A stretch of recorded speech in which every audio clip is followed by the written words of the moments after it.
What's up everyone? In this video I'm going to be talking about how to install Git on Mac. So the first thing you're going to want to do is open up a browser of your choice and type in install Git for Mac. And then I would look at this download for Mac OS on gitscm.com. So these are all of your options for installing Git.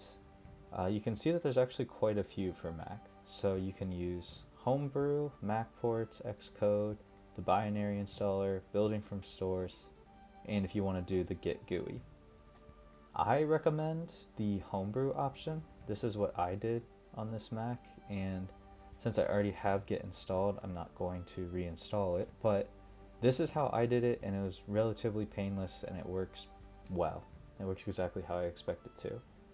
So how you would actually do this too is you'd open up your terminal and just type that command straight in. So then brew install git, you'd hit enter, and then you just let it, you just follow along with the prompts to install Git.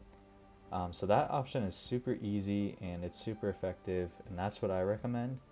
But if you want to follow any of these other options, I totally understand. I know that a lot of people like GUI. I like it from the command line, but that's just me. I have a lot of experience with using Git from the command line. But if you're more of a GUI person, then I would go with this Git GUI option here. So entirely up to you, but yeah, I just recommend Homebrew, and that's how I did it. I wanted to take some time to say thank you, as my videos would be pretty worthless without viewers.